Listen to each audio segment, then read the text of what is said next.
want to make some money. So good. Well, welcome everybody to our first mastery workshop of 2021. And it's a good fitting one to be having at this time of year. So all about time mastery, really getting control of our time and help us work on our business rather than work in it, to become more proactive rather than reactive. So for those that have come to our events before, they're broken down into these 6 key areas: and time, finance, marketing, sales, customer, team. So these will rotate every 3 months. And this one is what we're all about today. So goal setting, thinking about the limiting beliefs, what holds us back within our time management, and then giving you some tools to actually help move forwards. And one thing I've learned all over the years is there's no one specific way to actually get time management working for you. Everyone's slightly different. So if you understand more about how you work and your mind works, then you can use the tools that are most appropriate to that.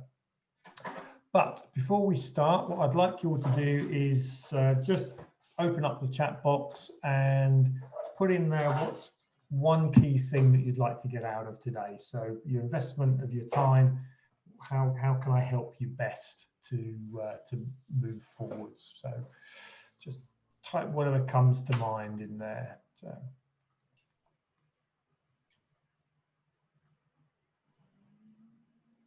Oh, is Angela trying to join? Do you say, Helena? Yes, I've got a few members of the team who want to come on, so I'm not quite sure if they're trying to. I'm trying to see if my WhatsApp has just gone stuck, so I'm not quite sure. But there's at least 2 other members of our team, if not 3, who are meant to be joining us, and I'm not quite sure whether they just can't get on or what. Do you want to resend the link to them? Yeah, I'll do that.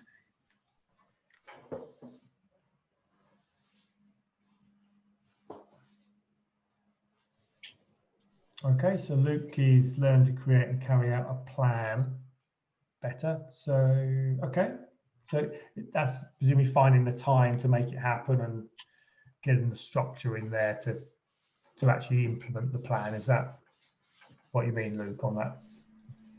Yeah, I've just about learned to do a plan, but now I need to get better at actually executing the plan. Okay, yeah. Okay, so making time to execute the plan. Excellent. Good. Welcome to the other Myers Touch guys. I think they're all coming on en masse there. So welcome to you all. So we're just going through what's one thing you'd like to get out of today's session. So be as specific as you can. Write it down. So be more effective. There we go. So Keith is more effective. Daily discipline ideas. Okay, yeah. Become better at not getting distracted, and a more effective structure that can be easily stuck to. Okay, well, I think Russ, you've been around me long enough to know I only have one structure for that. You just got to stick to it. But we're looking maybe why it's not happening, why we're not able to stick to this. So anything from Katie, Dan, Morgan? What would you like to get out of this workshop today? Just if you open the chat box there and just type in.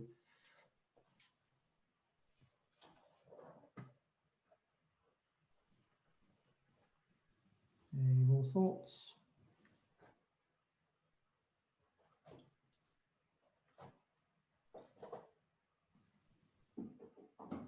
Okay, well, organized day. Okay, so organized days better. Yeah, good. We'll certainly cover that. Prioritizing. Yeah, that's always a good one. Yeah, how do we prioritize and some be more efficient? Excellent. I think we're going to cover most of those. So, but keep a thought on that and make sure I have answered your questions by the end of today. So, if we look at this and say, right, And I start all of my mastery workshops with this formula because I just think it is so powerful and it's so relevant that, you know, be times do equals have. You know, what I want to have, my dreams and goals, who do I need to be, my knowledge, attitude and skills, and what do I need to do, the plan and the action. These are the fundamentals. So if we want to have better time management, okay, if we want to have better control over our time, the first thing we've got to understand is, what does that look like? Because it's easy to say, I want more time, you know, I want better control of it. But if we're not clear what that looks like, then we're not going to actually then get the attitude, knowledge and skills we need, or do what we want to do. So when somebody says to me, I need more time, yeah, that isn't specific enough. It's got to be clearer. Well, what exactly do you want? Do you want an extra hour a day? Do you want an extra, you know, day a week? What is it that we're actually trying to achieve? Because the brain, the way it works is a goal-setting missile, and I'll go into a bit more detail on that. So the key to this is we've got to understand what the goal is. So if we're looking at our time and what we do with it, if we don't set our goals first, then everything else is as important as everything. So who was it that said, so it was design. So who's design? Is that Morgan's there? Possibly Angela. Is that you, Angela? Hiding behind design? No, I'm on Angela's Oh, no, iPad. you're down the bottom there. Angela's down the bottom. Oh, that's me, Sophie. Oh, Sophie. Hi, Sophie.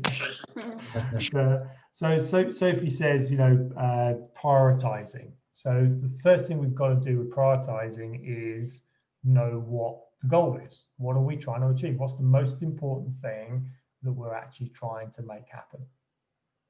And if you think about it, if you know, for those that have got children, you know, if one of your kids was extremely poorly, yeah, you wouldn't think about time management skills to actually get that child to hospital. You would just do it. It would be the most important thing at that point in time. So we can actually prioritize really easily for the urgent reactive things. What we're not so good as is the unurgent proactive things. So, but we've got to start thinking more when we plan things out. What are my goals? What's the priorities? And then build that in. So we've got to understand where we're actually going to go. And in a business sense, I hope my PowerPoint just disappeared. In a business sense, the goals are important because they build up from the bottom. They build up from where the business is going to go. So I use this one really about the overall goal setting of a business, that it's based on the core values of the company, its purpose, its sort of lifetime, where it's going to go. Targets and goals sit around here. And then from these targets and goals, the actions, the schedule, and then the daily accountability comes in. So if we're trying to get control over our time and we haven't done this, at least we haven't got our goals and targets, then it's going to be very difficult to actually manage that amount of time. And what we're doing here is we're setting our reticular activating system. So if anybody knows what that is, it's a little part of the brain that sits right down here between the reptilian brain, the limbic system, and the neocortex, that sets the information of where it needs to go. So if you can imagine that you're constantly seeing things, hearing things, tasting things, smelling things, feeling things all the time. Yet what happens is that amount of information can't be passed through into your thinking brain, which is your neocortex here. So it has to filter out stuff. So if you don't program it what you want to see, then it basically filters it out, and the relevant information doesn't come through into your conscious brain, your thinking brain. And a simple way, and I've done this with a few of you, simple way to show this is if you look around the room where you are and count the number of red things you see. So just quick around the room, how many red things do you see? Now, obviously everyone's going to be slightly different because it's not, so let me pick on Luke, because I know I can see you're looking around the room. So Luke, how many red things did you see? Just one. Just one red thing. Yeah. Okay. So keep looking at the computer. As you look around the room, how many green things did you see? I wasn't looking for green ones. Exactly. Okay. So I helped you program your reticular activating system to look for red things, and therefore you saw green things. You know, your eyes could not have missed them. You know, you had to take in that information, but you chose not to pass that information on to your thinking brain. So it's filtered it out. And that's what happens when we're setting goals, is we're setting, what do I want to actually focus on? What do I want to see? Ignore everything else out. If I don't, then sometimes I miss the big picture stuff. I miss the bits that are relevant, but I also open my brain to be absorbed by things that are not relevant. And this is where we get distracted and we focus on the wrong things on a day-to-day basis. So we've got to look at this and say, right, well, what sort of goals do we need to set? The first set of goals is going to be,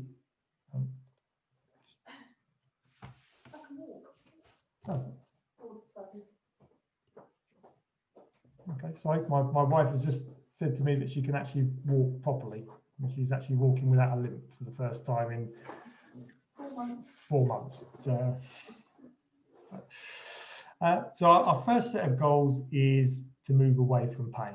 So what drives us away from things we don't want? So let's pick on Doug then. So can you unmute yourself, Doug? Or have you nodded off already? Okay, Russ, you'll have to fill in for Doug. He's obviously gone for a cup of tea. So give me a pain goal. So something you're moving away from pain. In what context? What do you mean, Kev? In a day-to-day business context.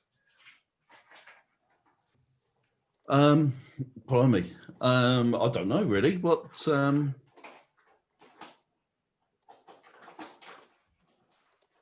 Well, it'd be kind of, I don't know, stress and busyness, I suppose, kind of like in the whole management. Yeah. So what would cause you stress and pain in your business at the moment?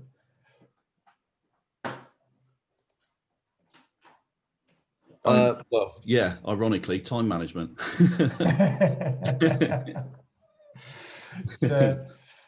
So it's generally an external, pain is generally caused by an external thing. So something happens and you feel uncomfortable, you feel pain.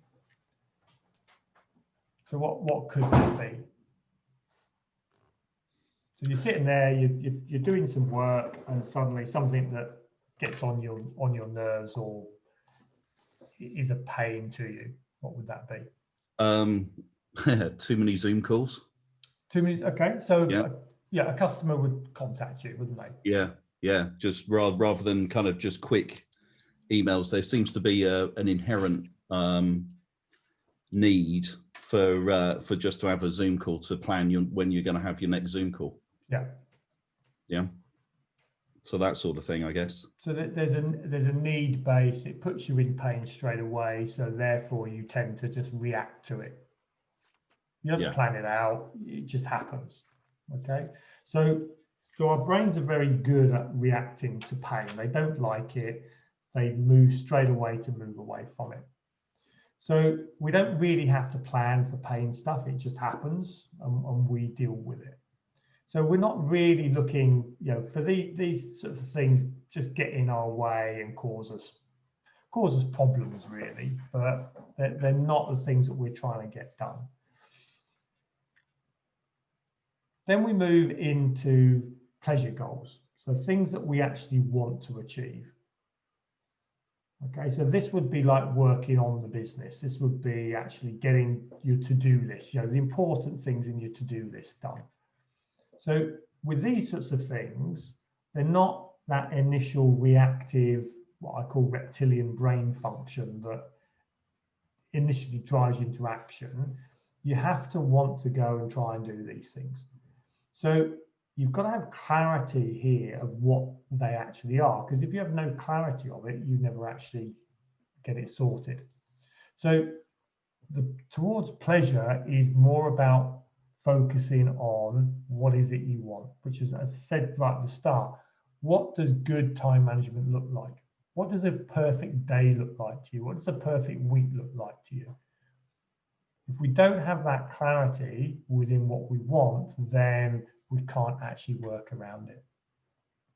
And ultimately, we're working, our third level of goal setting is not what we do for ourselves, but really what we do for other people. Okay, but if you can imagine it, if you're constantly being reactive and dealing with your stuff, how much time have you got to help other people?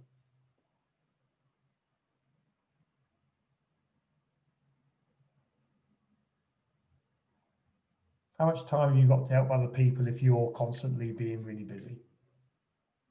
Anybody? No. Okay, there's no time. You're not even thinking about helping that.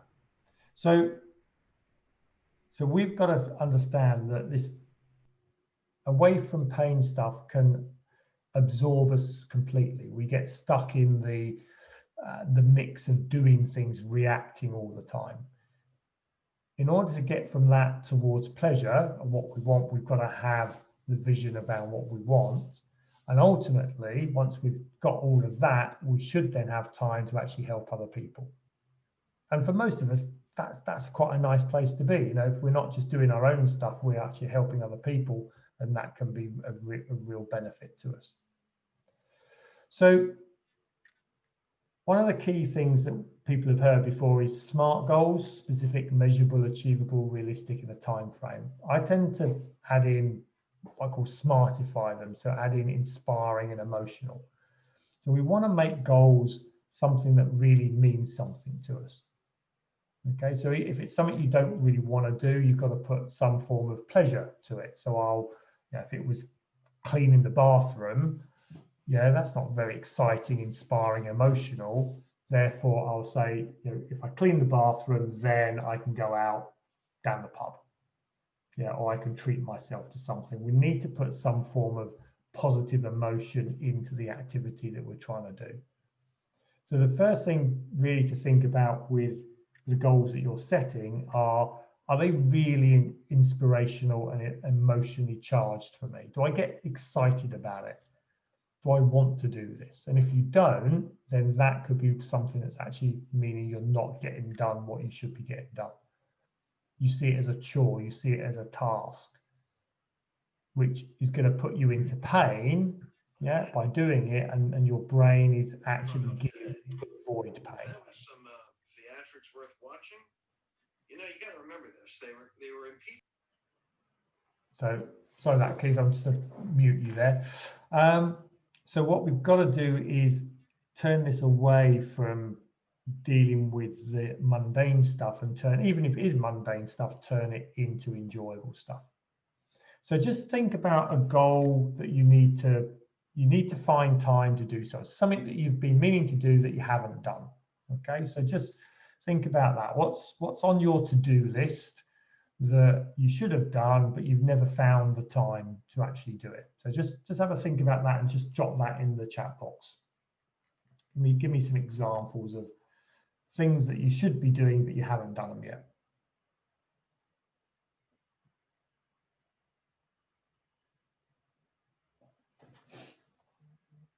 Anybody going to come up with something? So, excellent. Organizing the inbox. Yeah. So when you sort of mentioned that, what sort of, so that was Angela, was it? Yeah. Oh no, Angela's clearing old emails. Sophie is on. Sophie. So Sophie, yours was the sorry, it's just gone. Organising my inbox better. So if you just unmute yourself a sec. So when you think about that, what runs through your mind? So being able to find things that are kind of those go-to things. So I put that down, but it was more relevant to my last job than this one. I'm actually starting off on much better. It's always nice when you can start with a clean sheet of paper, isn't it? But yeah, being able to kind of access those reference sheets better, know where to go for them, making sure suppliers are listed, and sort of those new price lists, any kind of price increases, all all of that stuff that you might need to come back to later, or just kind of be able to remind yourself what your terms are with that supplier, you know where to go, and you can take yourself to it really quickly. Because I mean, Outlook search bars are just useless. So I'm guessing from that you've almost put a positive view of achieving that goal in your mind. Mm-hmm. So once I've organised my inbox, then my life is going to be better. Yeah. Yep. So I'm guessing then that by doing that, you'll probably achieve that goal. Yeah. So, but if you had a negative thought about that, so if you give me some sort of negative thoughts around sorting out your inbox. It's just laborious, time consuming. Once you've got to a point where you need to get it done, like in my last job, it just felt like the biggest job ever. Yeah.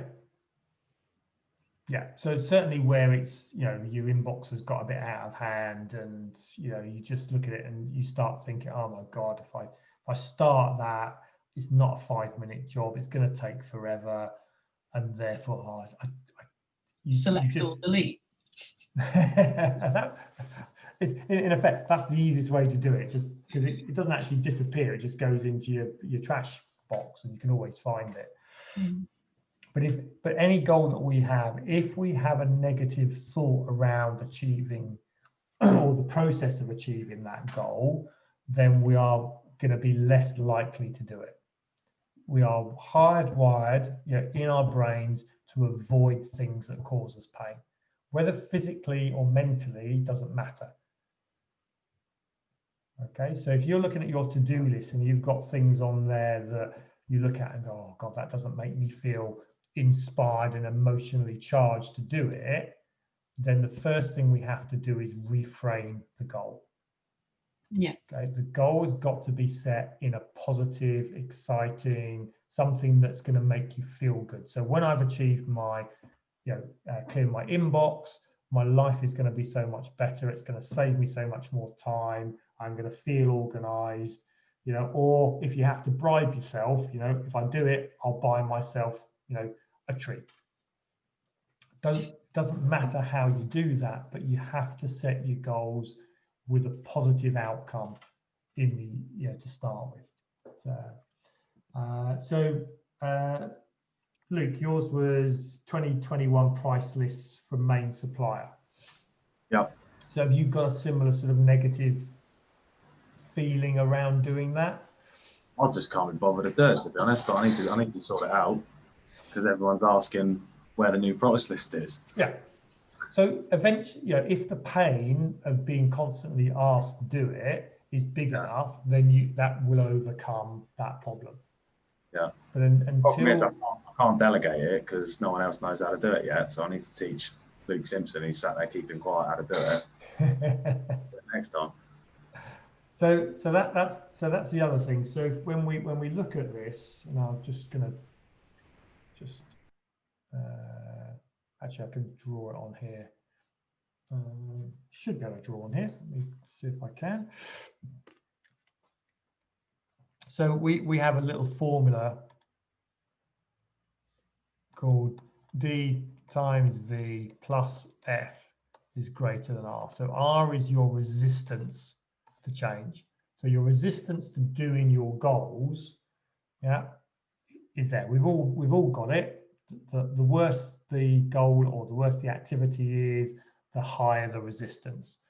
So if we can reduce the resistance, so if we can bring the resistance down, that's good.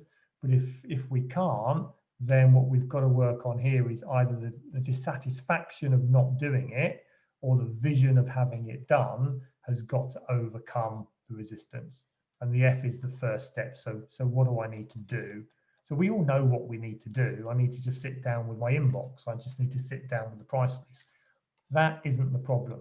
The problem is going to be one of these. Either I'm not dissatisfied enough, or I don't have enough vision of what life will be like in the future. So by setting positive goals, yeah, and thinking about the vision of once it's done, if I can grow that one, yeah, then I can overcome this resistance. If I can't do that, then sometimes it's the dissatisfaction that you've got to build, but that's always, it's never a nice thing if you've got to build in dissatisfaction. And that can be, look, if I don't achieve it by this date, there's a fine, there's a consequence of not doing it. But I'd always much rather have a positive vision of doing something rather than building a negative. So for all of those things that you've written down there, so let me just come back here.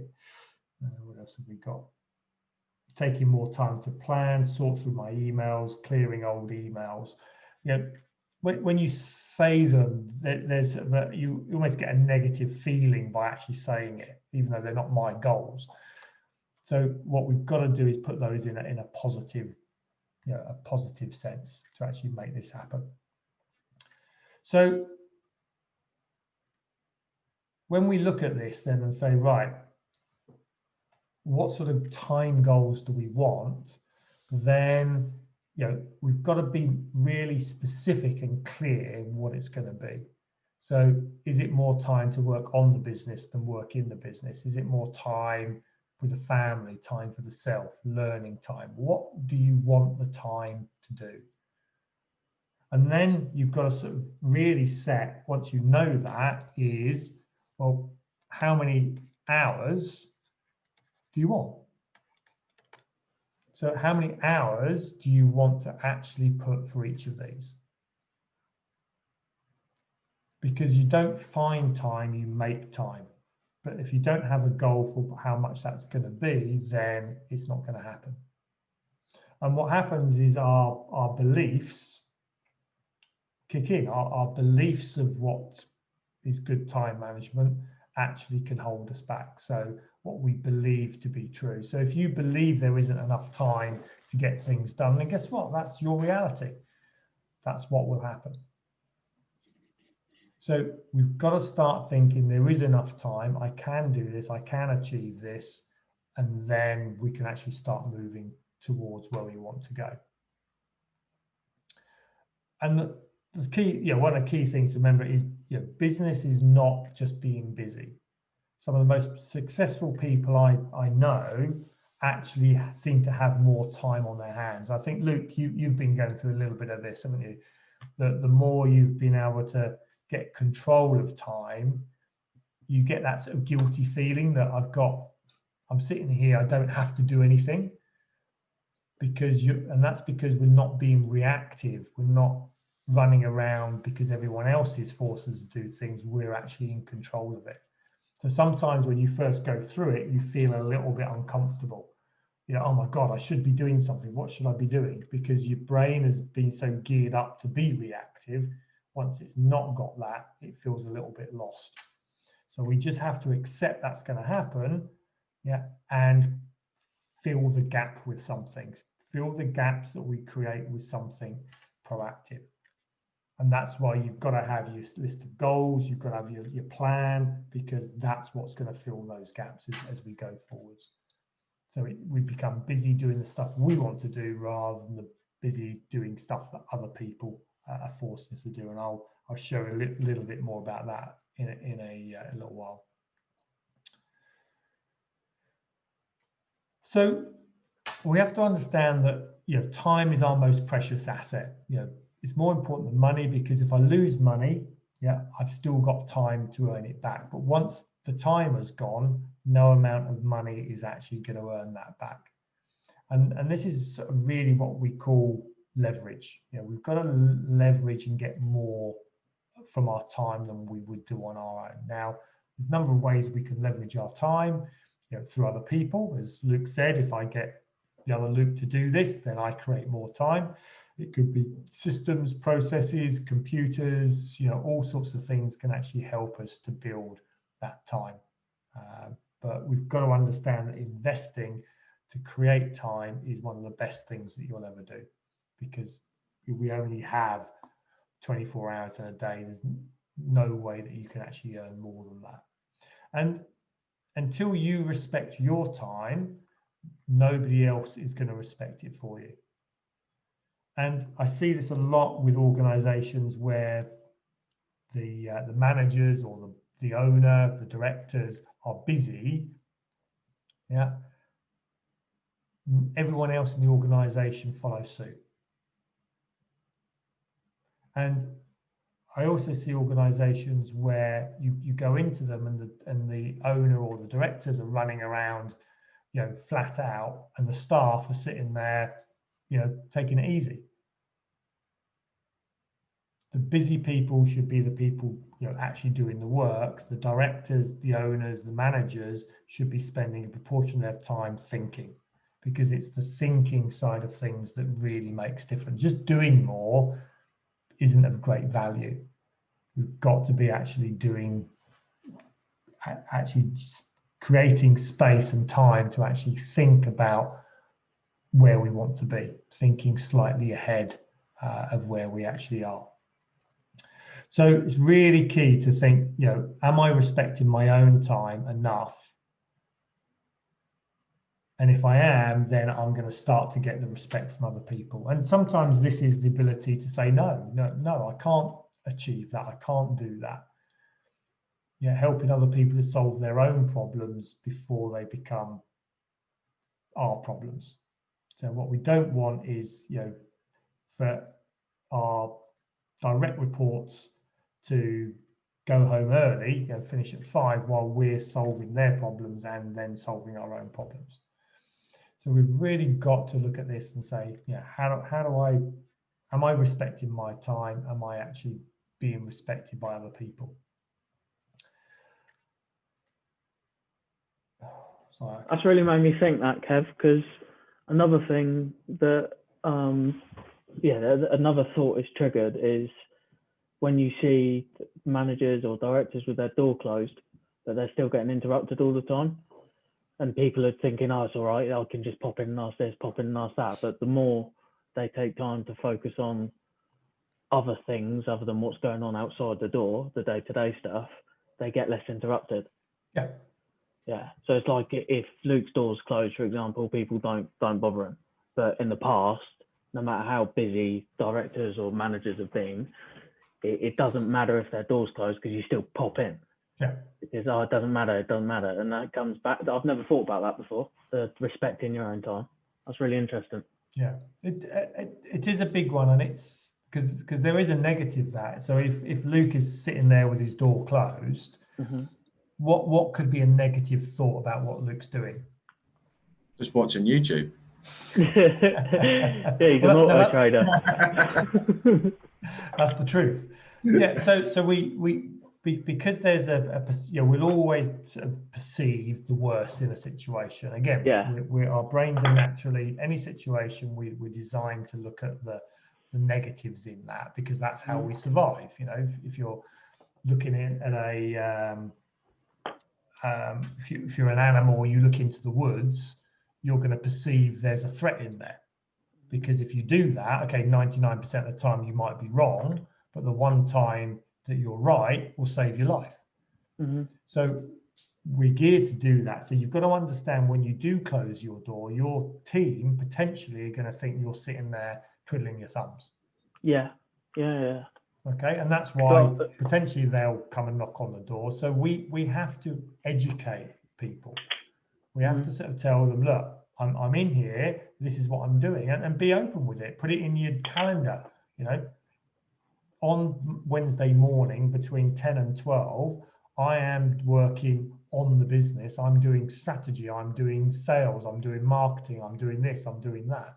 They don't need to know what the detail is, but they've got to understand that you're not sitting there on YouTube, you know, twiddling your thumbs, waiting to be interrupted. Yeah. So part of this is respect your own time before others, but also understand that they will see the worst, therefore educate them. Mm-hmm. Okay, that's a key part to this. So moving this sort of forwards then is, where do our limiting beliefs come from? You know, what is sort of causing this? And some of this is within ourselves, and some of this is within the people around us. That we have what we call here the line of life. So in life, you get a choice. You can live above it or you can live below it.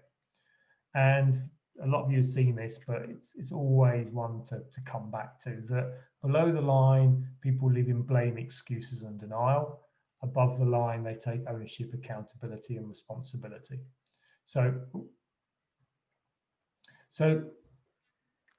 as managers, as people sort of responsible for our own actions, we've got to make sure that we're up here. So if we run out of time, if we're not getting things done, what we can't do is fall down here and make excuses or blame or just deny that there's a problem.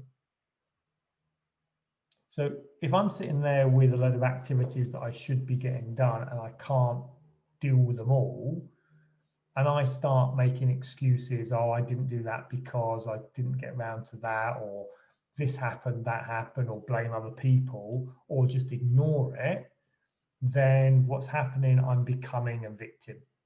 I'm becoming a victim of the circumstances around me rather than actually being a victor of actually dealing with these things as they come, you know, being in charge of it. So for ourselves, we've got to understand, if I start hearing myself say these things, I've got to call myself on it and change my way of thinking. If I start hearing the team around me say these sorts of things, then I need to challenge them, okay, and help them take responsibility, accountability, and ultimately full ownership. Because if I'm sitting there and I've got too much to do, then it's my job to actually say to my bosses or the people around me, look, I've got too much to do. Can you help me reorganize this or get some structure so I can actually feel like I can get it done? Rather than what can happen to some people who are looking to support is say, okay, I'll do that, I'll do that, I'll do that, I'll do that, I'll do that, and then nothing gets done. And then whoever's delegated it to you gets fed up, comes down, and then it gets a bit nasty. So whether we're the delegator or the delegatee, we've got to understand that by staying up here in this ownership, accountability, responsibility, we have to assess that and look at it and decide how we can deal with it. Have I got enough work to get done? Have I got too much? Have I got too little? And then talk to the people around us to actually help, you know, to help offset that. Now, if we work on our own, I know some of you sort of just are one-man bands, then, you know, there isn't anyone to delegate to, so you've got to deal with it yourself. But the same is true that you've got to look at this and say, right, if I'm going to take responsibility for this, what do I do? Do I need to outsource some of this work to somebody else? If we stay down here in this blame, excuse, and denial, there is only ever failure is going to result from that. So first thing is always, yeah, if I'm not getting things done, take ownership of it. Why am I not getting things done? Have I taken on too much? Am I just not organized enough? Then take some responsibility and actually make sure that we start coming up with some of these tools that I'm going to show you to actually help with it. The next thing to think about is if we're trying to change behavior, Okay, so let's say that we are thinking, right, I'm not a great manager of my own time, but I want to change my behavior. Changing behavior is a difficult thing. Now, the behavior itself drives our actions, our decisions, and our results. So what we see on the surface, so what I see from, from myself, or people would perceive from me, or actually if I'm managing a team member, what I would see is just the surface of their iceberg. And if I want to change this behavior, what I've got to understand is I've got to change what's underneath the waterline first. This is the consequences of this. So I've got to look to how I change this behavior, and there's some key things that I need to do. The first one is, does the person have the skill they need to do what they want to do? So if I wanted to give somebody the skills to do something, what would I do? So let me pick on Katie. If I wanted to give you the skills to do something, what would I need to do?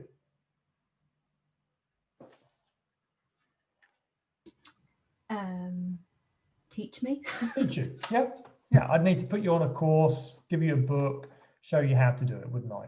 Yeah. So how difficult is that for me to teach you something? Guess it depends on how much time you would have, and how much time I'd have, and finding the time to do it, I guess. Yeah, I think that's right. It's a time thing. It's not that difficult, because I'm assuming that I know how to do it and you don't know how to do it. So therefore, if neither of us know how to do it, it might be a bit more complicated, but I probably could find a course or find somebody else to teach you. But it's generally a time thing. So it's generally relatively easy to do that.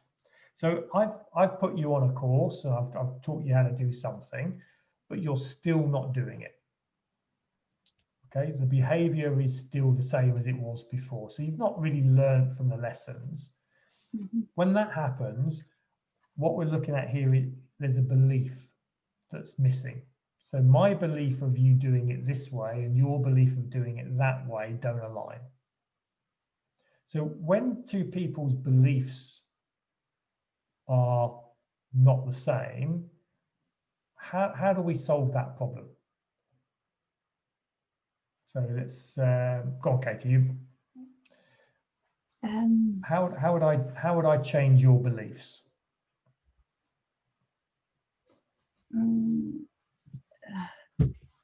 I guess maybe just talking to me and finding out why I'm not, what's wrong, and why I'm not kind of putting myself into that and wanting to learn, I guess. Yeah.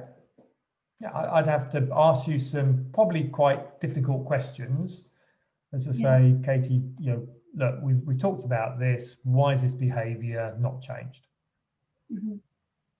Okay, now, is that easier or harder than just training you? Harder. Harder.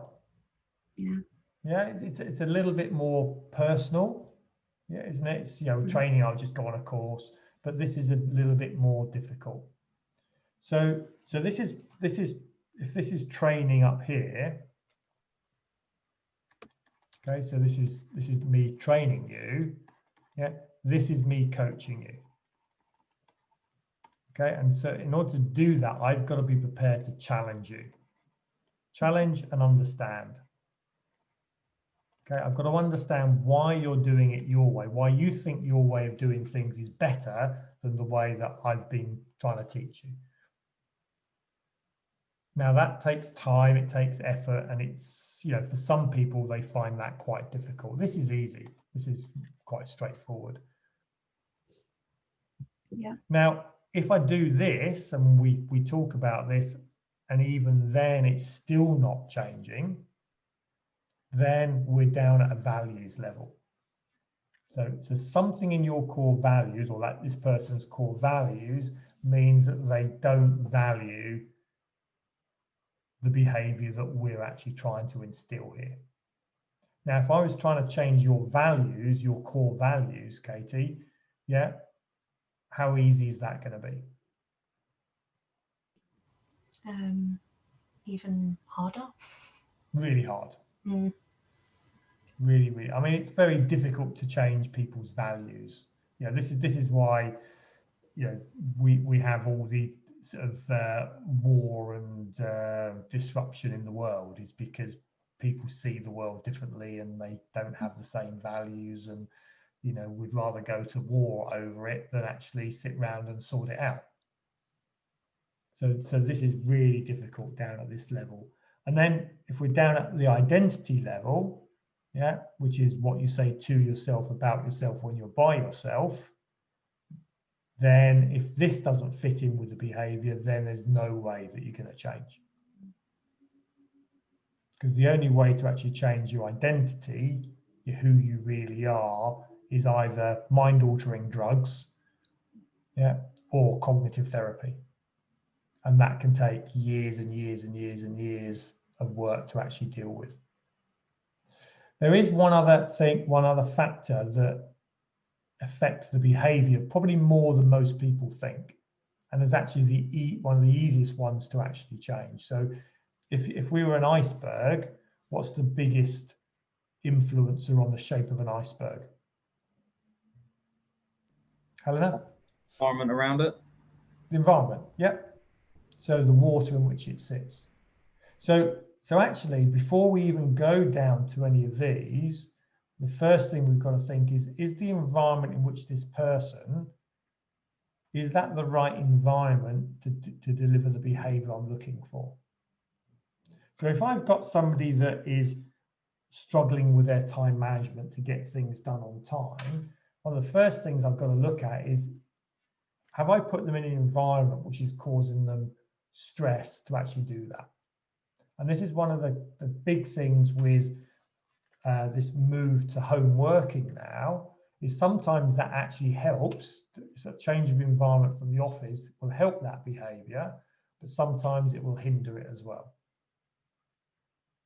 Because the environment at home is less controllable than the environment at work. I can control the environment at work, I can't control the environment at home. So it might be the fact that I've changed the environment, which has made the behavior worse or better. Okay, so therefore I've got to look at what do I need to do to change the environment. And sometimes that, you know, for a lot of us, certainly when we're managing other people, is maybe we just need to find a bit of peace and quiet. Come out of the open plan office, as we said with Luke, close the door. Yeah, get to a space, get to an environment in which I can do the tasks that I'm actually doing.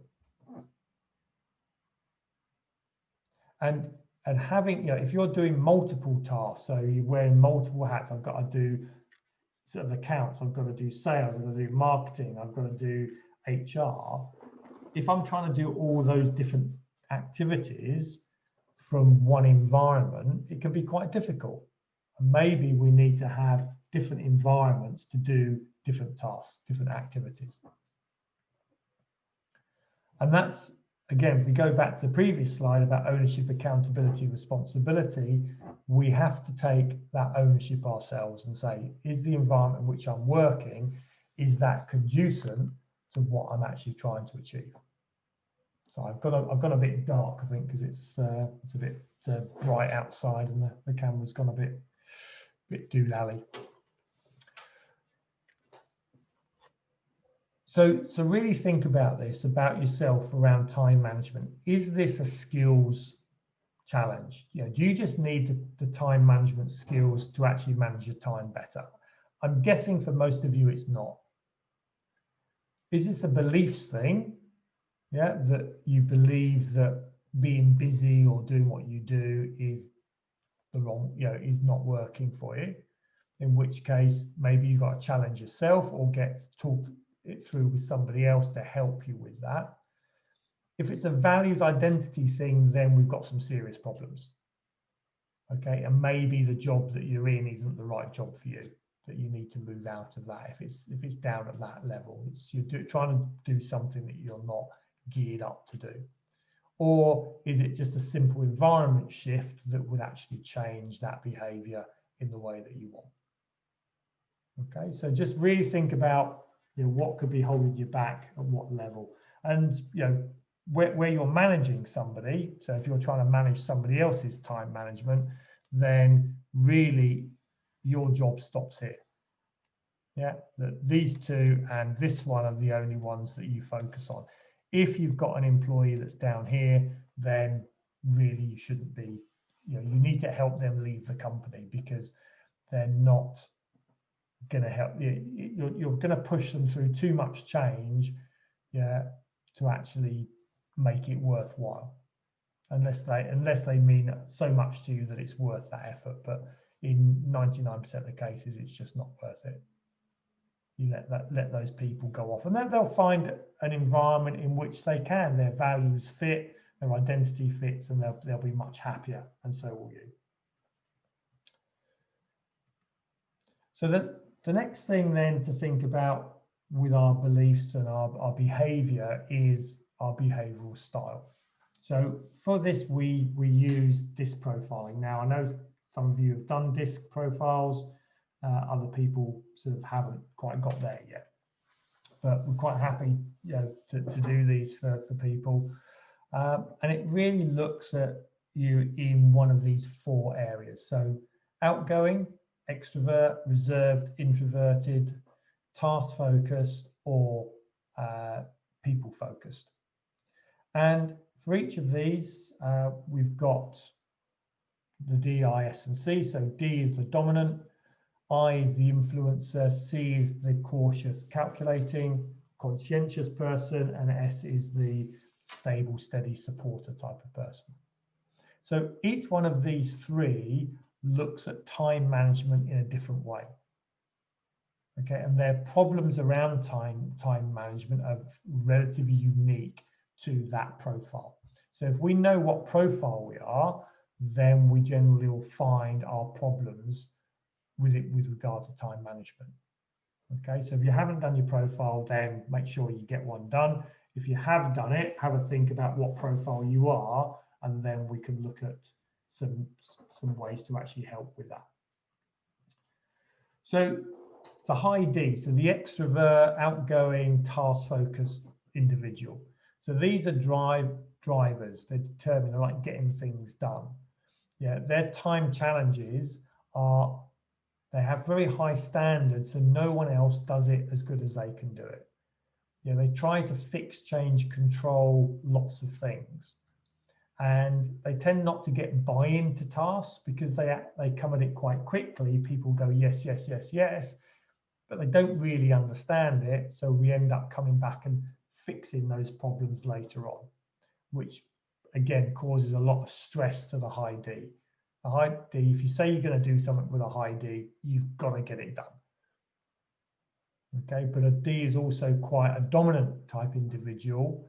And when you say you're not going to do something to a high D, they can snap a little bit. And sometimes it's not snapping at you, it can be snapping at themselves. You know, they get frustrated. Yeah, I know I don't actually delegate properly. I don't spend the time training you on how to do something. But for the person that's being delegated to, they can see that as an attack. So they go, oh, I don't like that. I don't want that. And therefore, that confrontation, that change of beliefs doesn't happen because neither party really wants to be involved with it.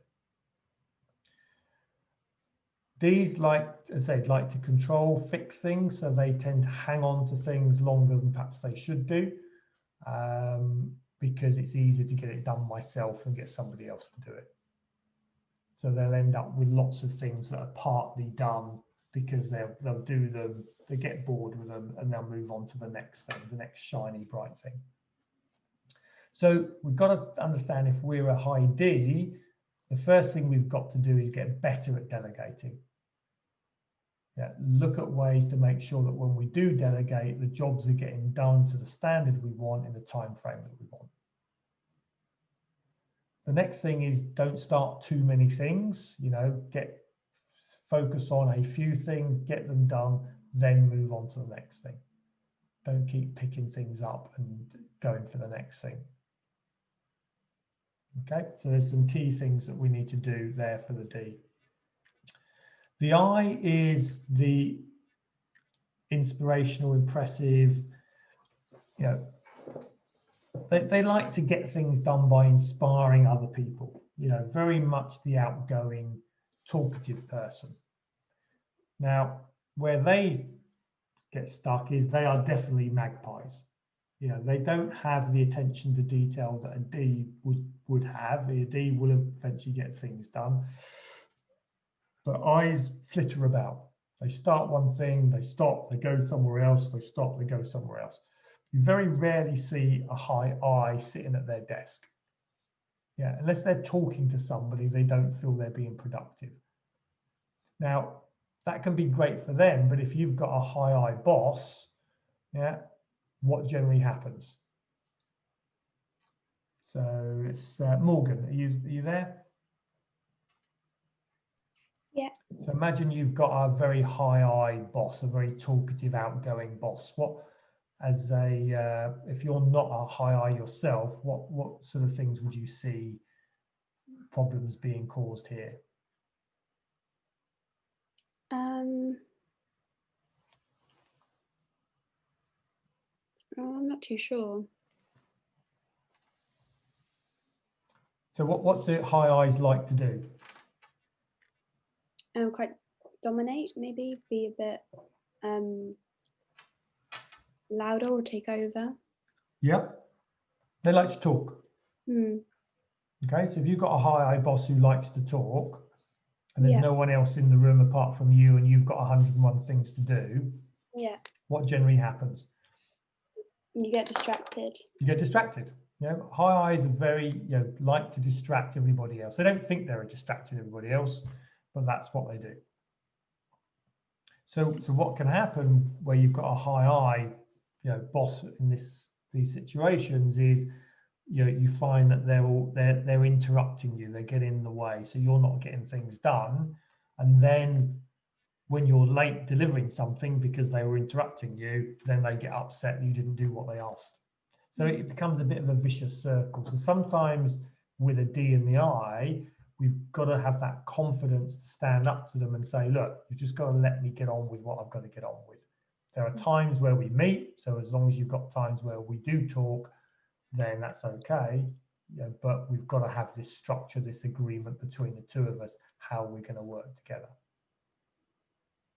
Again, we're here, it's not a skills thing, it's a beliefs thing. You believe it's okay to talk to me. I believe I just need to be let on and get on with my work. Okay, so I's also, when they delegate, they tend to delegate the outcome, but they don't actually go through the full detail of what needs to be done. So often with I, we get what I would call project drift.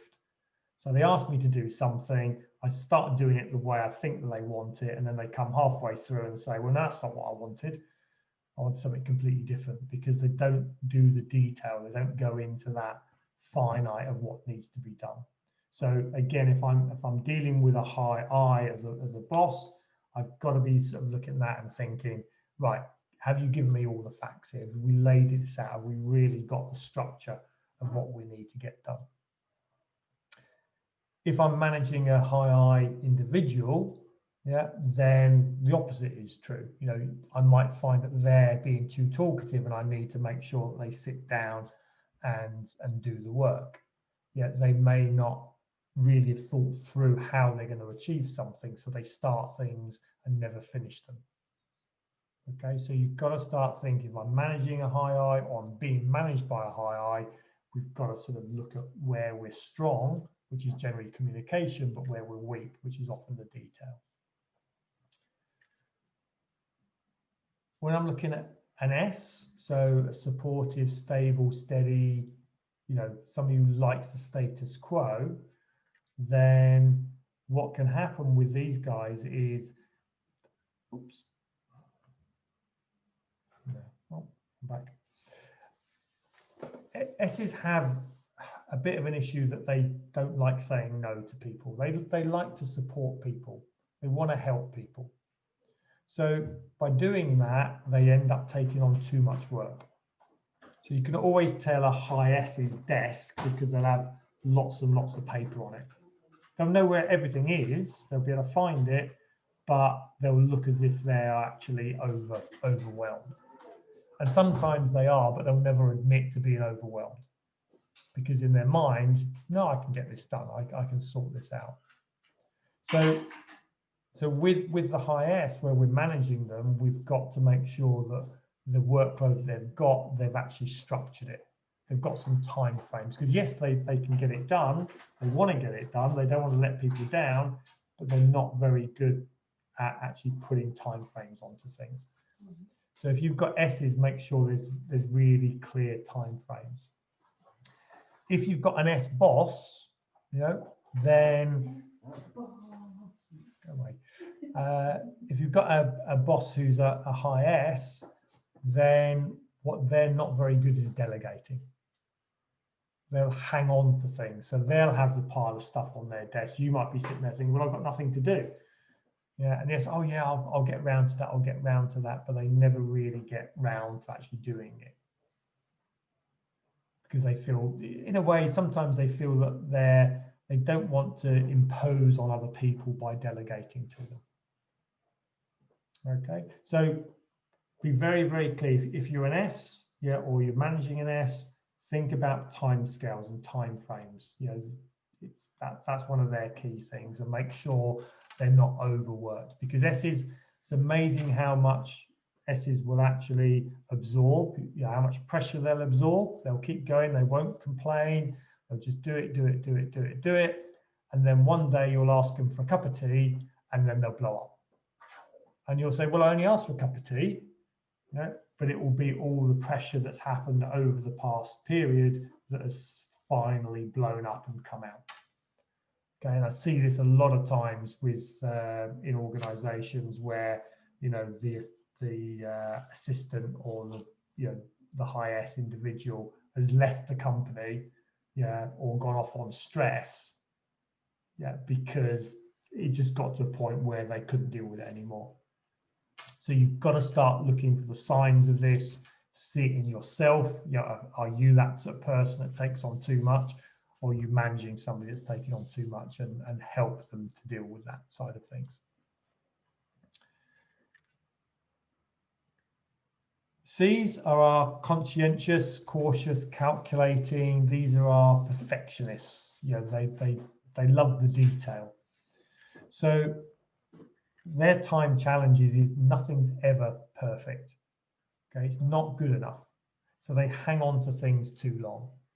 They'll spend, it's that 80-20 rule. They'll spend 80% of their time dealing with the last 20% to actually make it happen. So they're also the world's worst delegators, because nobody can do it as well as a C. So they'll hang on to things. They won't develop other people because they don't like to be shown up. And they can avoid accountability. They don't like that challenge. S's don't like it, but they're more people focused. C's will avoid it because they're more introverted. So you have to give C's a bit of time, because they like to do it right. But again, you've got to make sure the deadlines are there, and that they don't get stuck in the detail. They don't keep going on and on and on, trying to get that last 10%, whereas they could have moved on ages ago. So you'll see C's wasting time, on things that really should have moved on. D's don't have that problem because they don't finish things. So it's somewhere between the two would be an ideal balance for an individual. Somewhere between getting things done and the level of detail that you need. So if you're managing a C, and you want to do that, make sure you're really clear of the directions, clear of the time frames, and get them to sort of probably check in with them a few times so that they actually talk to you about how the project is going, and they don't get stuck in ruts that again, they're focused on the wrong things. They'll definitely focus on the minutiae rather than the overall project itself. So those are our sort of profiles there, our DISC. Any sort of thoughts on that? So for those that I'll pick on somebody that has been profiled. So what have we got? Keith, are you with us yet?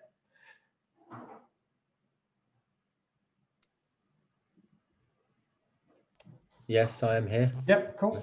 So what do you take from that then? Those profiles, and do you see any sort of aspects for yourself that are true of what I've gone through? Well, I'm a high I, so I'm a chatterbox. Yeah. And I get easily distracted, and I can waste hours and hours and hours just talking to people about nothing. So that is me. Obviously, managing from a management point of view, high Cs are more tricky for me to manage because they're very quiet, and it's very hard sometimes to get out of what they actually want or need. And I've got better at it over the years. I won't say there's one individual who's a very high C in our organisation, but actually get on very well with them now over many years of developing that relationship and learning some of this stuff. Yeah. See, these any relationship that is across here, so C's and I's, D's and S's, will on the surface be the biggest challenge. Okay, because they are so different. But what they actually, if they work it out, they become extremely strong. Very, very, very strong relationships. You see a lot of marriages that are DS's and CI's. Okay, because they actually complement each other really well.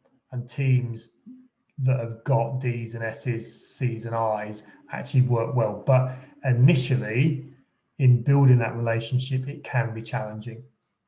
So you've got to be prepared to work through that and talk and work on the common ground between the two to really make it work. So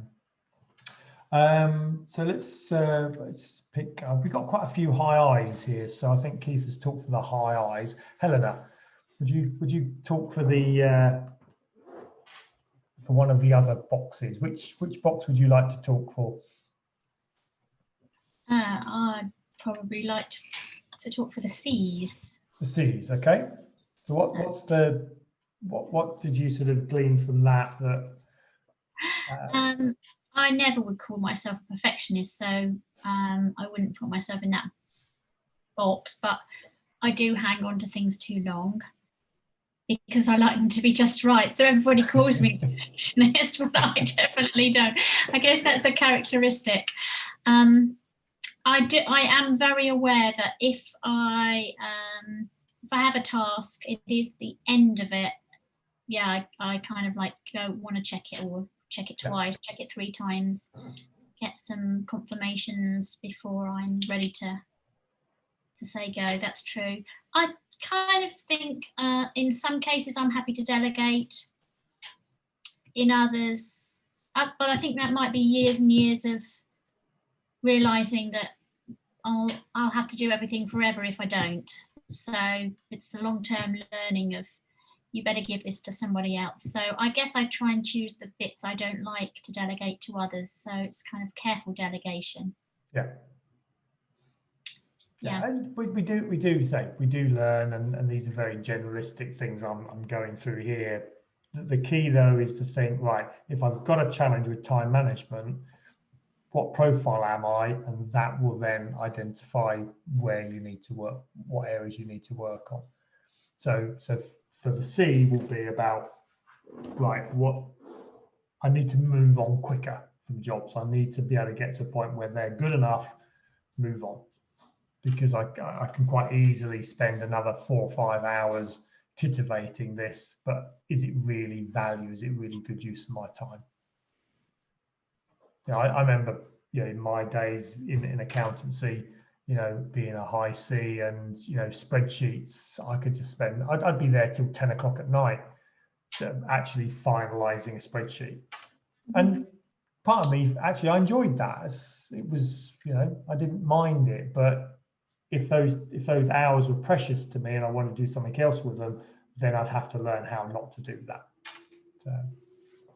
So what about so Luke? You can do the high D one for me. So what are the What did you see from that?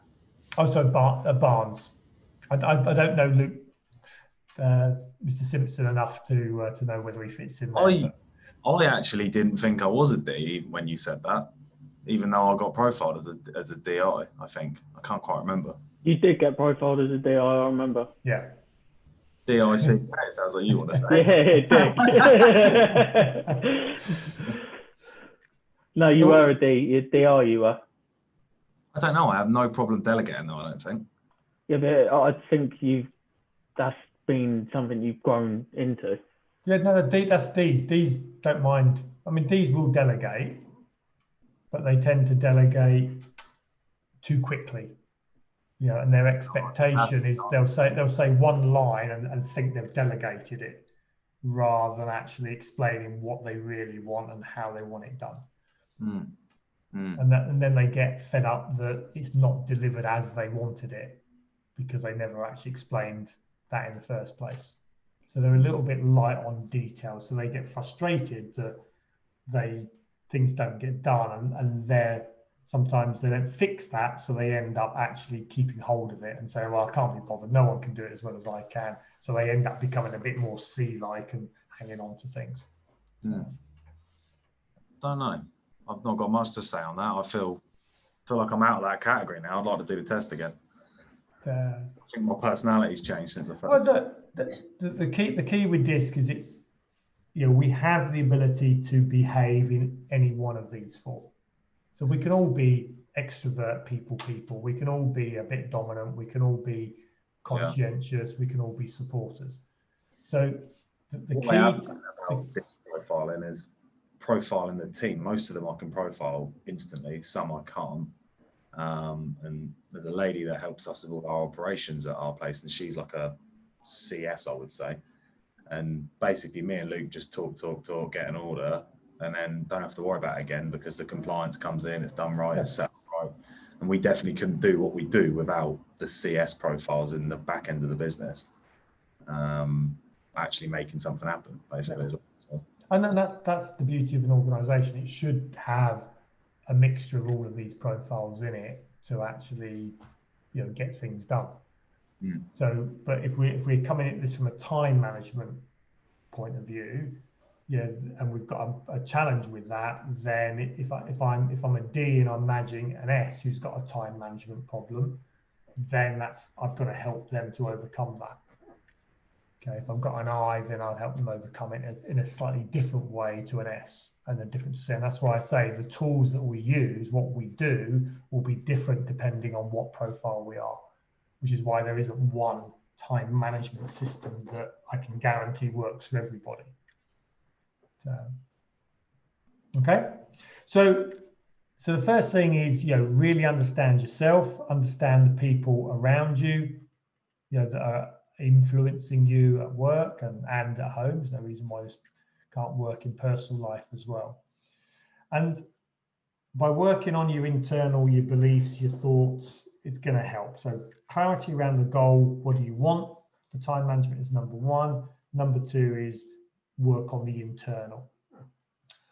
Once you've moving that forward, the next thing then is, right, what are some activities, what are some things I can do to actually help with my time management? Okay, so these are the tools, but very much use them in conjunction with the profiling and the internal B side as well.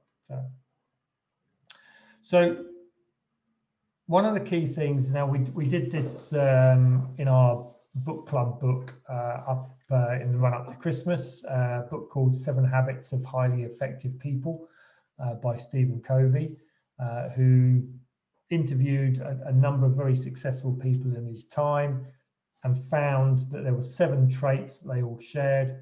One of those was how they managed their time, okay, and how they looked at their time. And he boiled this down into what he came up with here, which was there's 4 key areas to actually time management.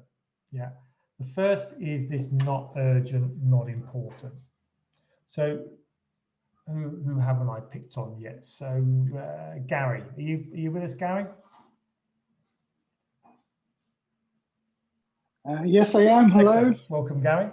Hi there. Always good to be late to a time management course. It just shows it's needed. Yeah, 100%, mate. I agree with you on that one. Okay, so if something is not urgent and not important, yeah, how do I know if something's urgent? If I feel like I'm going to cry, or my heart races at the thought of not doing it. Yeah, yeah. There's a consequence of not doing it.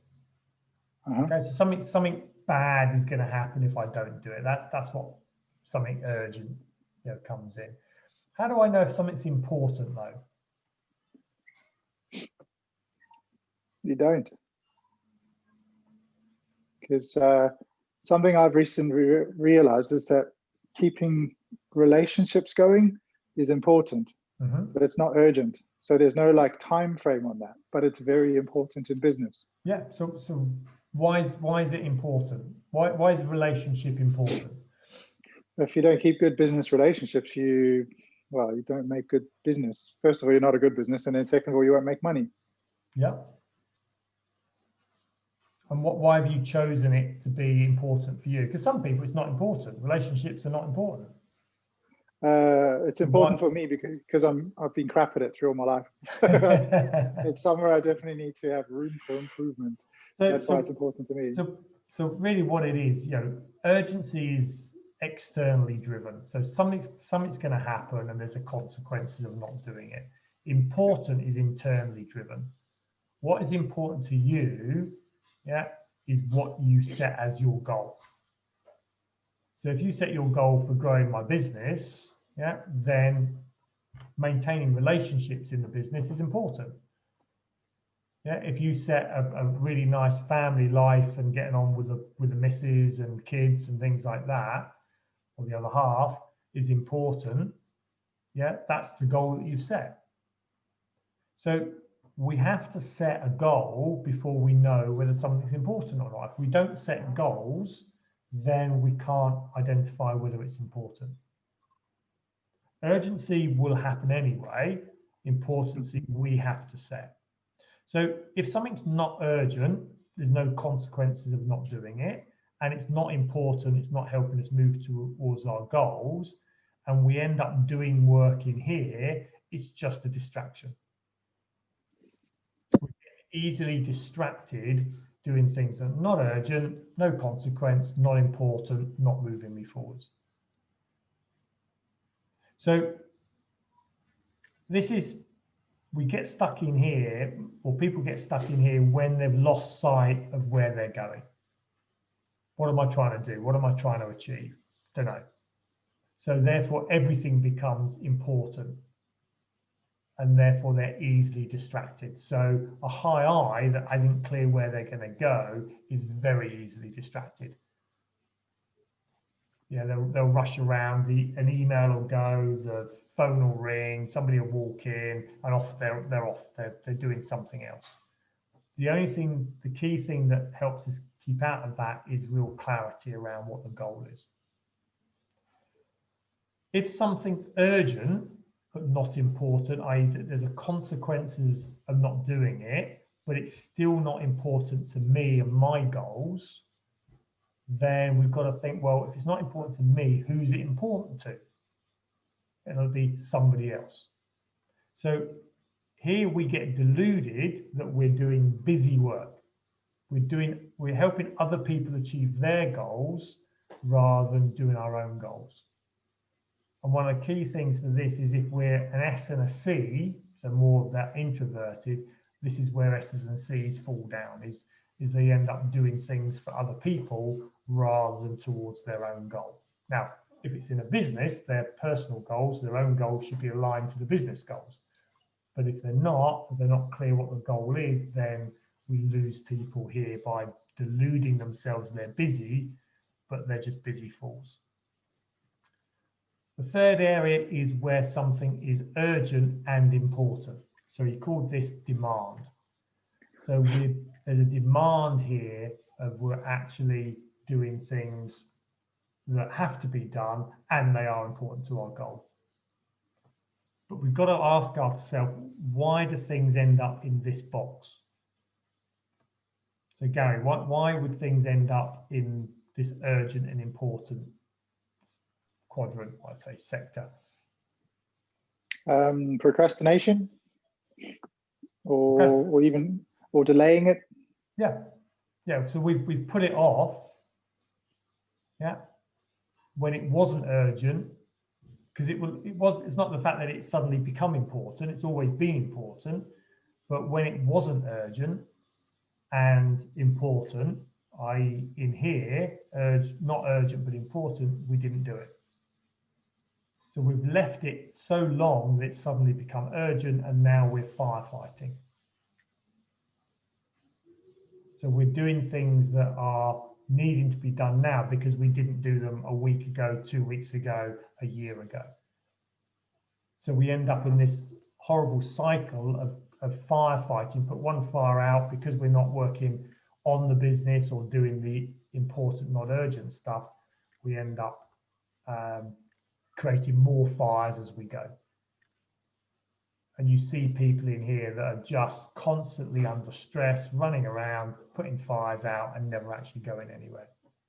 So when Covey looked at this, he said, look, successful people spend no time in distraction, no time in delusion, a minimal time in demand. There's always some demand, and a maximum time in this not urgent but important side of things, in which he called the zone. If you're in the zone, you're doing stuff that's important but doesn't have to be done today. So one of the first things that we need to do within this, so another way to look at this is, so some examples here. So this way. So not urgent, not important, phone calls, chat, gossip, pointless stuff. So we need to stop doing this. Not important, but urgent stuff. Yeah. Interruptions, apparent knee jerks. We've got to try and reject this. Say no. We don't want to get involved with it. Pass it back to somebody else. The urgent, important, we've got to do it now. Yeah. So just get it done, move on, but try and minimize this. Okay. Try and avoid things hitting deadlines. Get it done well before the deadline. So that what we want to do is the stuff that we plan to do, things that are important that we're actually putting into our diary, being proactive, not reactive. Okay, so one of the first things we need to do is actually be aware now of where our time is going. Which of these sectors are we in the majority of the day, of the week? So, Gary, if you looked at that and said, where are you spending most of your time in a week? So if you're doing, say, 40 hours in a week, what percentage of your time would be in each of these 4 quadrants?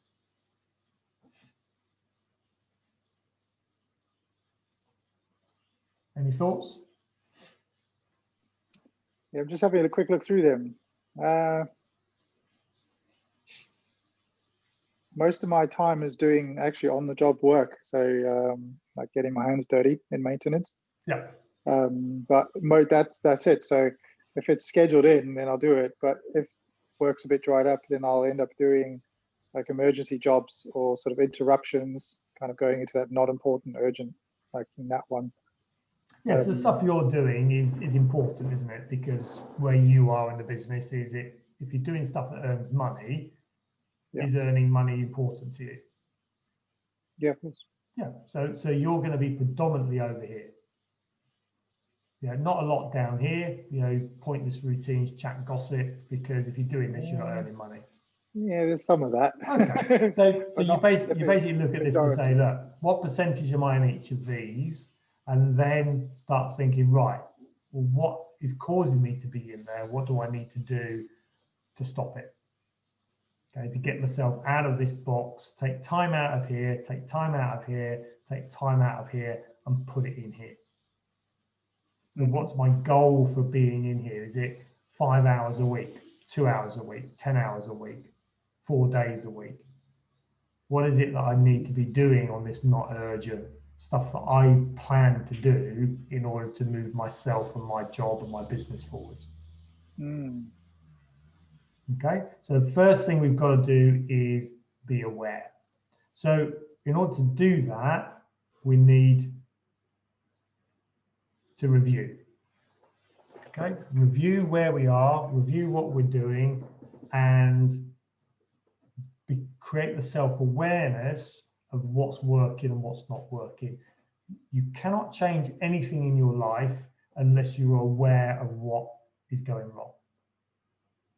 So it's easy to say, oh, I need more time, I need better time management. The first question you've got to ask yourself is, okay, so why am I in this situation in the first place? What's happening around me causing me to be in this state? Because you might look at that a bit like Gary and says, look, I'm in this state because that is the most important thing for me to be doing right now, is earning money. And if that's the case, then great. Don't beat yourself up that you're not doing other things if that is the most important thing.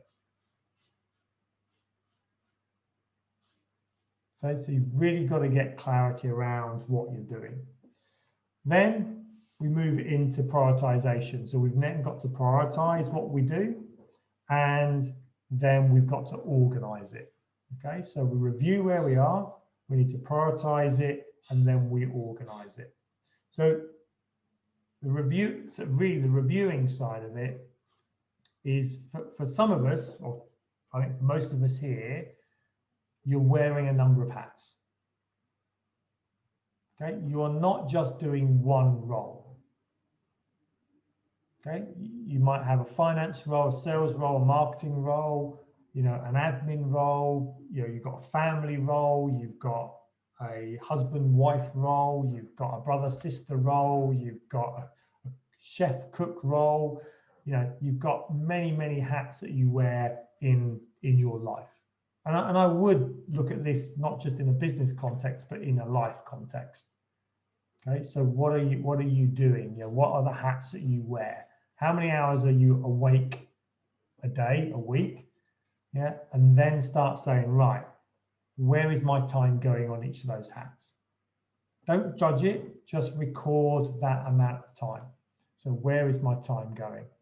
And create a time log, you know, a time recording system where you can write down what task was I doing, what hat was I wearing, how many hours did I spend working on it, yeah, and then review that through the week. Now, if you're only doing one job, you know, and that's all you do, then great. You might want to break that job down into its component parts. So I might just be doing one job, but I do 3 or 4 components within that job. And then those tasks would go down there. And the reason I say write it down is because we are amazing liars to ourselves. Okay, you will get to the end of a good week and think, oh, I was brilliant, I did everything perfectly there. Yeah, and you'll get to the end of a bad week and say, you know, it was rubbish, I did really badly. The reality is probably there's not a lot of difference between a good week and a bad week in the actual time you spend doing certain things. Just the outcome from some of those was a positive outcome or a negative outcome. So forget the emotional side, just go into the logic and say, right, I spend this amount of time in these key areas during the week. And run that for 1, 2, 3 weeks until you feel that you've got a good balance of what's, you know, because you get the odd week that is an atypical week. So look at it in the fact that a few weeks you should get a good balance of what you're actually doing. Kevin. Yeah. Just a thought. So our company use Outlook calendar quite a lot. So we could just like review that, right? So after, if you're putting in when you're blocking out time for a certain activity, rather than have to think that you've got another thing to do, whether or not if we just think of it as kind of putting more tasks into the calendar, you can just review that after 3 weeks. If you live to your calendar, I think you can do that. The reason I say do a timesheet like this with the hours in it, so you'd say, you know, if I was in here, you know, you'd say design Yeah, and I did 3 hours Monday, 4 hours, nothing there, 5 hours. The reason we bring it down to a number is because a number you're switching on the logical side of your brain. Yeah, and you're just looking at taking a step back and looking at it as a picture. If you can do that from a calendar, then great. But I worry, I've tried it myself, and you get a feeling for it. But what we're trying to avoid here is feelings, because feelings are going to cause you problems. We just want to bring in the logical side of what's happening here. Does that make sense, Sophie? Yeah. Okay, so I probably do live by my calendar quite well, but yeah, some people don't. Right, if you live to your calendar and you can see it very clearly what you're doing, then great. I'd say it doesn't matter how you do this. These are tools that I found useful, but if you've got another way, then use it. But the essence of this is to say, what have I been doing during the last few weeks? Because what we really want to then do is say, if we're setting what's important, is then going to be the goal. So what do I actually want to achieve? So I'm going to just move you slightly over there for a second. So let's say we total all these up and say there's 4 there. So what's that? 8, 11, 16 hours. Okay, and let's say there's sales in here, and that totals up to 5 hours, and so that's 21, and then I've got 9 hours and 10 hours, so that's my 40 hours. So let's say I run that, and those are my statistics. What I want to then do is say, right, well, how much time should my ideal week, my goal be for design? Maybe that's 30 hours on design, 10 hours on sales, and nothing. Okay, so by doing this, what we're doing is saying that's what's actually happening. So that's the reality. And now that's the goal. Because if we don't set the goal, we don't set our reticular activating system to help us achieve it. We don't identify what's important, and therefore we cannot manage the time around it. So we want to be looking at this and saying, where am I? Where do I need to be? What does good look like? Because at the moment, it ain't good. I'm not achieving what I want to achieve. Therefore, I've got to start visualizing what good looks like. And once I've done that, if I've got that, then it might be very simple for you to then just say, well, actually, I just stop doing these things and I do these things. But experience has shown me that taking this another level can actually be quite helpful. And that level is what I call a skill fund matrix. So you put down here, you look at the sort of from that previous activity, what you're doing, and you put down what you actually enjoy doing. So what's the fun bit and what's the high skill of what you need to do. And the idea is the stuff down here, anything that's low skill, low fun. Oops. Oh, sorry, wrong button. So the low skill, low fun, anything in here, we want to stop doing. Okay, why would you want to do things that are low fun, low skill? So we've got to get rid of that. So delegate that out to somebody else, because actually somebody else probably will enjoy doing it. Might sort of travel or something fall into that though, that you can't really get out of, or? I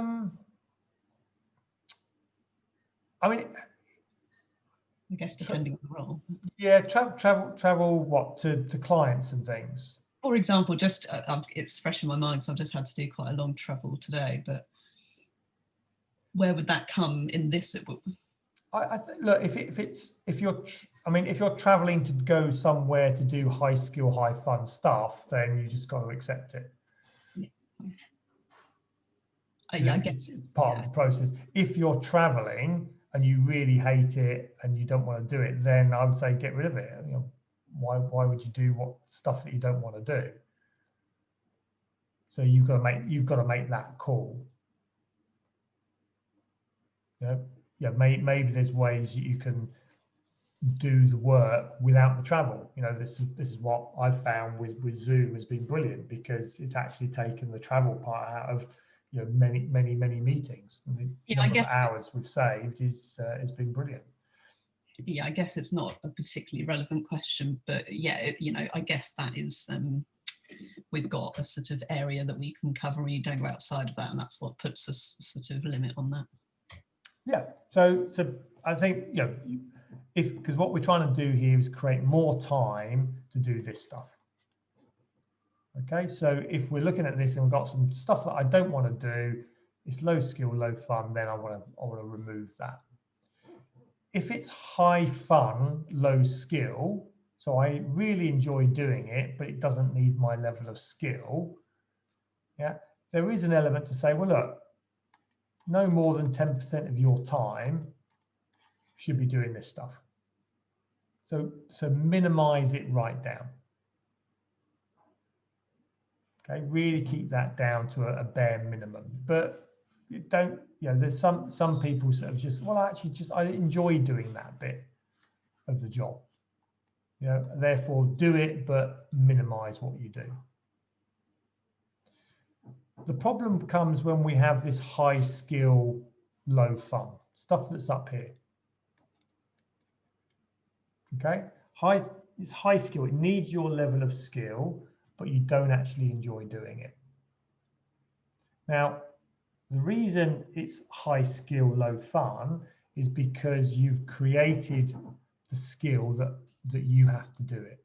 So what you have to do with this is you have to break down the task into the high skill and the low skill, because most of the time it's something like 20% high skill and 80% low skill. Okay, so by doing that, you basically then delegate this bit, okay, down here, but you retain that bit.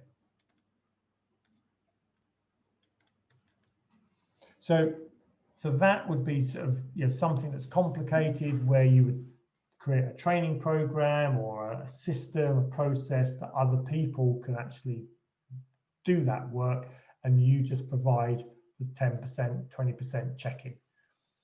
So an audit at the end, or something where you get involved, but on a minimal amount of time. So what we're looking at here is we look at all the activities that we're doing, we get rid of the stuff that's down here, we minimize this and put more time here, we reduce this and put more time here. So we're basically building this box here. So this is what I would then call the working on the business, working on our job. And the more that we can do that, the more we can focus on this high value stuff, the more we're going to enjoy it, and the more our role and our business can actually move forwards. So review, prioritize, so get down the priorities of what you've got to do. Yeah, set the goals of what you've got to do, get clarity what that looks like, and then you've got to organize it. Now you've got to get it into a system that actually helps fill your day. And you know, the way we look at this is it's like getting rocks, gravel and sand into a jar. You know, if I wanted to get rocks, gravel and sand in, so let's say, who am I? So Dan, are you there?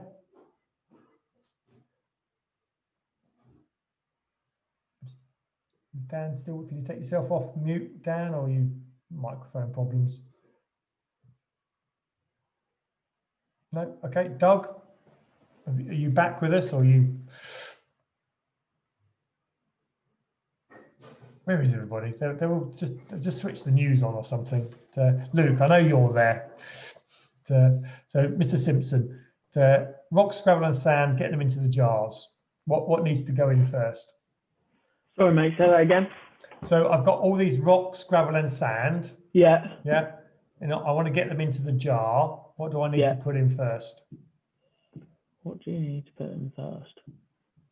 What goes in The first? large The ones. rocks, the gravel or the sand? The rocks. The rocks, yep. So I put the rocks in, then then the gravel, then the sand. Then the gravel, then the sand. Okay. So the rocks are the important but not urgent things. Okay. The sand is the stuff, the distractions. Yeah. So if I don't put the rocks into my diary, then what happens is my diary soon fills up with all the gravel and the sand. The sand fill the voids. Sand fills the void. So I never get the rocks done. Mm-hmm. So what we've got to do is prioritize, look at what I've got to do, set then the space in your diary to actually get it done. So we get a default diary such as this. So it's just a simple spreadsheet with each of the days. And then we start putting in the important things that we need to get done. And then the white space can fill up with the gravel and sand. So we create the framework, and we don't have to, at this stage, we don't have to put what we're actually going to do. We could just say, for those hats that we're wearing, you know, Monday, I'm going to do some coaching. So I'll wear my coaching hat.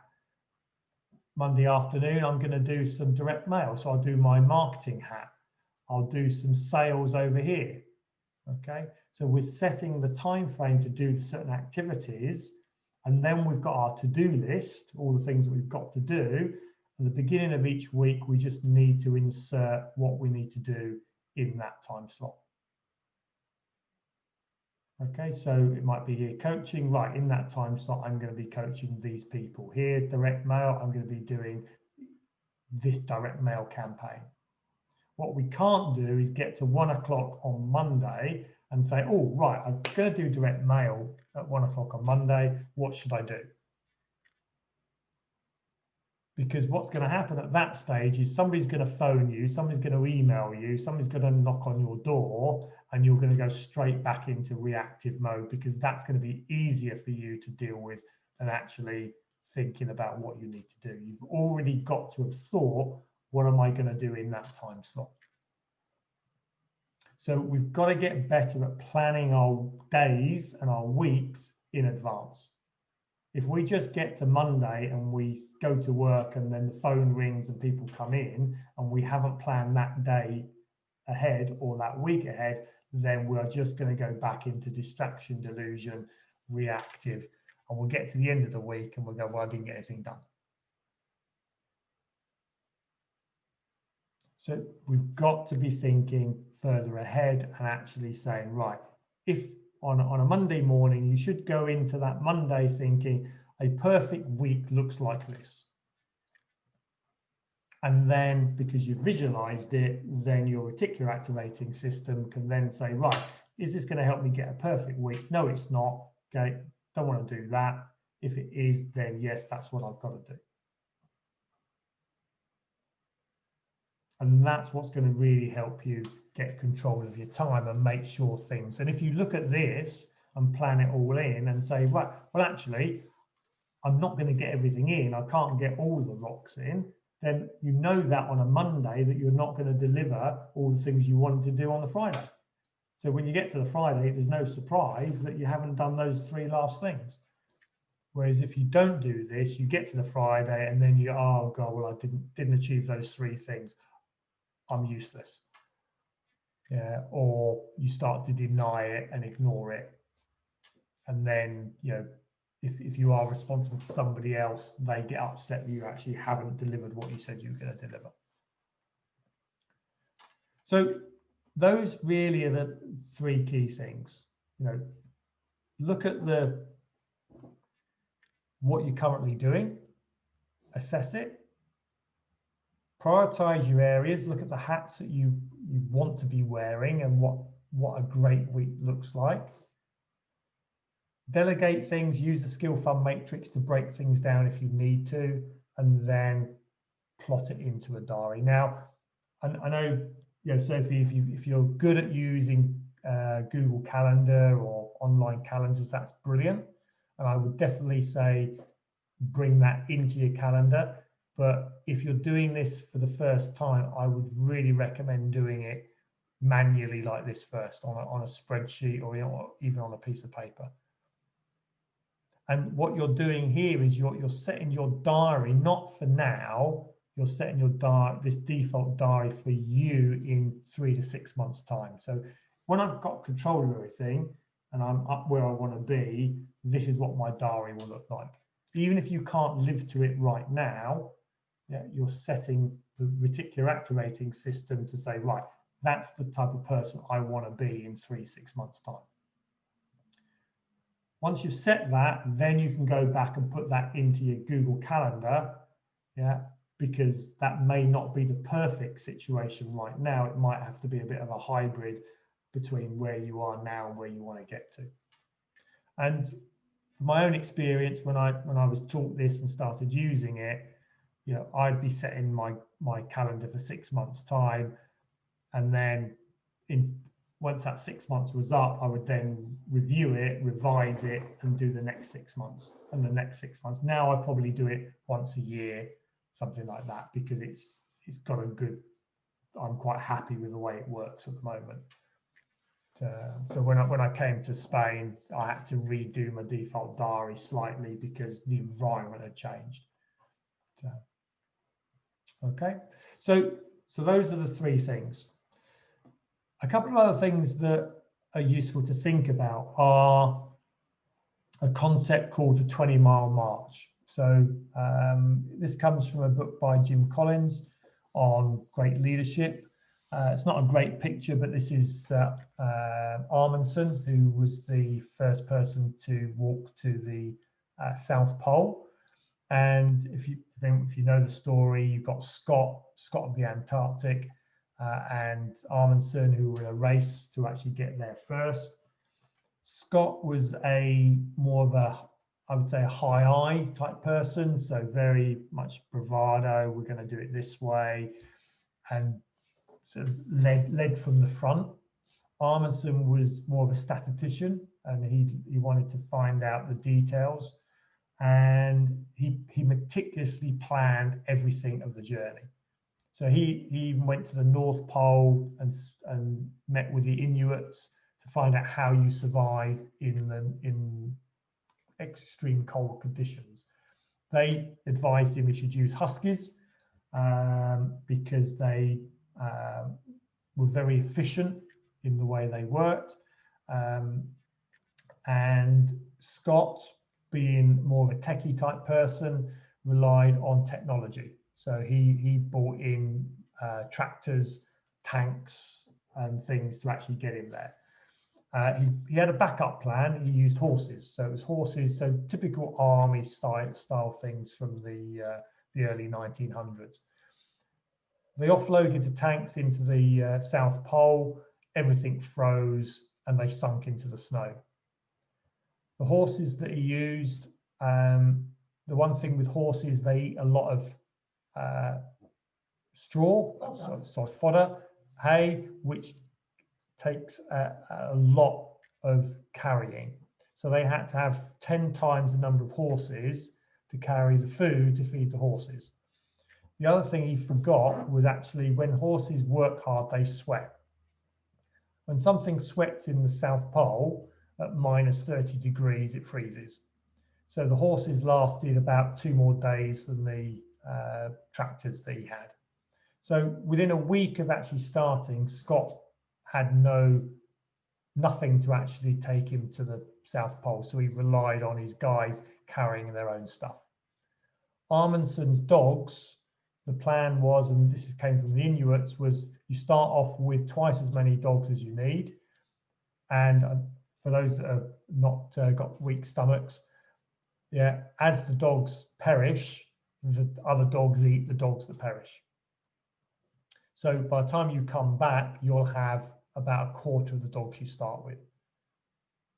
But it was all meticulously planned, everything to actually move forwards. And the other thing that he was taught was when you're actually going across tough terrain, you do 20 miles every day. Day in, day out. If it's a good day, you do 20 miles. If it's a bad day, you do 20 miles. So he broke the activity down into bite-sized chunks. Consistency was the key to his success. Scott went full blown. First week, I think, was a lovely week. They were doing 40, 50 miles a day. Yeah, they push on, because during the summer there, it's 24 hours sunshine. So they just kept on going. And basically, after about a week and a half, they wore themselves out. The weather then turned, so they didn't fancy going out because it wasn't particularly nice. And they spent the next 2 weeks stuck in their tents. Amundsen did a little bit. So it was the classic tortoise and the hare. The hare rushes off, tires itself out. The tortoise just plods along and achieves its goal.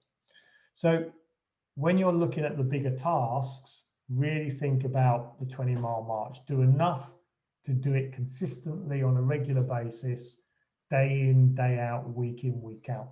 It's the habits that you create that create the success. So set good habits on a regular basis, which is why I love the default diary, because that is the ultimate habit creator. I do this particular task between 10 and 12 o'clock on a Thursday, day in, day out, week in, week out. The other thing to remember is there is going to be some things on your list that you don't want to do. Okay, the mere thought of them leaves a bitter taste in your mouth. Brian Tracy has written a number of great books. One of his books was Eat That Frog. Said, get the worst thing done on your to-do list first thing in the day. If every day you eat a frog, then you have done 300 odd things by the end of the year that you would never have done otherwise. And he said that's the mark of successful people, is whether it's a nice thing or a nasty thing, they don't worry about it. They just, if it's important, they get it done. So plan it out, plan in your diary. When's that time when you're going to eat the frogs? Do those things that you've been putting off that you don't want to do, because that's what will actually help you through and be the making of you. And that's really it. So your sort of home fun from this is set your goals. Okay, really be clear what your goals are for the next year, the next quarter, the next month, the next week, the next day. Yeah, if there's one thing that you can get better at, and we can all get better at, is being clear what our goals are, writing them down, and then working towards them. Think about the limiting beliefs. Think about your DISC profile. What is actually holding you back on time management? You know, what is eating your time on a daily, weekly basis?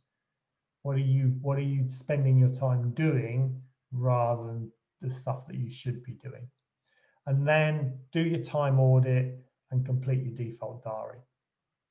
Okay, whether you do it, say, using Google Calendar or you use a spreadsheet, doesn't matter, as long as you do something that actually plans this stuff out. Create the space to then deal with what you've got to do. So you need your to-do list or your prioritized goals, and you need your default diary with the time spaces in it, so that you can actually each week plan to do certain activities in each one. If you do that, you've got a good chance of actually, getting the success that you need.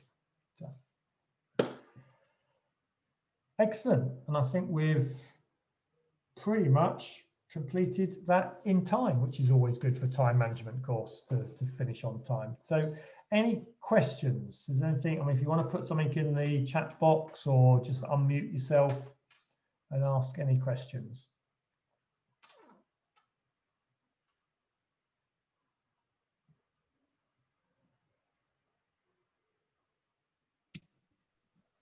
Answer? Oh, good. Somebody's going to ask a question. Always nice to have one question asked. I say thank you, and it's very helpful. Okay, excellent. Good. That's even better say it was good. Good. So what was the main takeaway for you then, Angela?